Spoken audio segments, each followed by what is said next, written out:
জয় রাধে, জয় নিতাই চৈতন্য। আশা করি সবাই খুব ভালো আছেন এবং সুস্থ আছেন।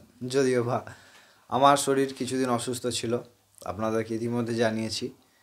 তো সেই কারণে ভগবদ্গীতা অনেক দিন দেওয়া সম্ভব হয় নাই, তার জন্য ক্ষমা প্রার্থী। চলুন, আগের দিন আমরা ২৭তম শ্লোক আলোচনা করলাম বিভূতি যোগে ভগবদ্গীতা। আজকে আমরা ২৮তম শ্লোকে আলোচনা করব। ভগবান এই ২৮তম শ্লোকে তার বিভূতির আরেক বিশেষ দিক পরিচিত করাচ্ছেন আমাদেরকে। ভগবান বস্তুত তিনি সমস্ত কিছুর কারণ, আবার তিনি সমস্ত কিছুর কারণ নয়, তিনি সব কিছুর হয়েও কোনো কিছুর জন্যে নয়, তিনি সব কিছুতে থেকেও কোনো কর্মের কর্মী নয়, তিনি দ্রষ্টা। আমাদেরকেও ভগবান প্রাপ্তি করার জন্যে ওই একই স্থিতিতে পৌঁছাতে হয়। এই স্থিতিতে পৌঁছাতে গেলে একমাত্র উপায় সেই ভগবত চরণ আশ্রয় এবং ভগবানের কথা মেনে চলা।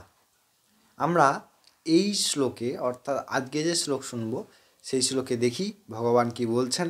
কারণ এই যোগে ভগবান তার যে বিশাল ব্যাপ্তি বা বিশাল বিভূতির কথা বলছেন, তার মাধ্যমে আমরা তাকে বিশ্বাস করি, তার প্রতি আশ্রিত হই, তাহলে গিয়ে তিনি নিশ্চয়ই সমস্ত বস্তুর জ্ঞান করিয়ে দেবেন, তিনি তারকে প্রাপ্তি করিয়ে দেবেন, তিনি তাকে বোধ করিয়ে দেবেন।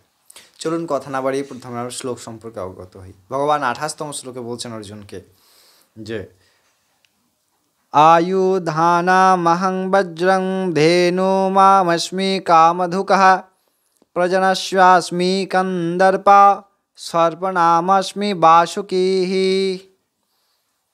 ভগবান অর্জুনকে বলছেন যে ধেনুগণের মধ্যে আমি কামধেনু, অস্ত্রের মধ্যে আমি বজ্র, আর কি সর্পের মধ্যে বাসুকী এবং সন্তান উৎপত্তির হেতু আমি কন্দর্প।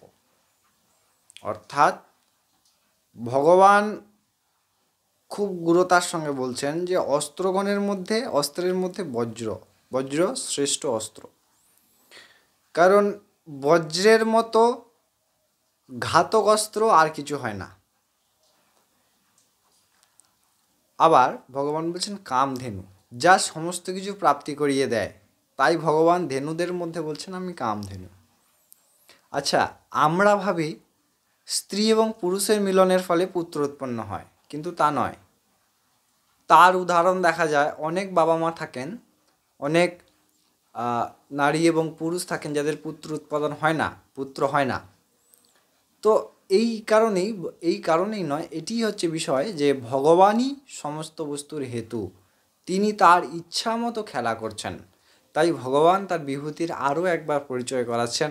আমরা সেই বিষয়গুলিকে খুব ভালোভাবে অবগত করি। আমরা এইগুলির উপরে যদি বিশ্বাস করি, তাহলে আমাদেরকে ভগবান তার অনন্ত বিভূতির অনন্ত সত্তার প্রকাশ আমাদেরকে নিশ্চয়ই দেবেন।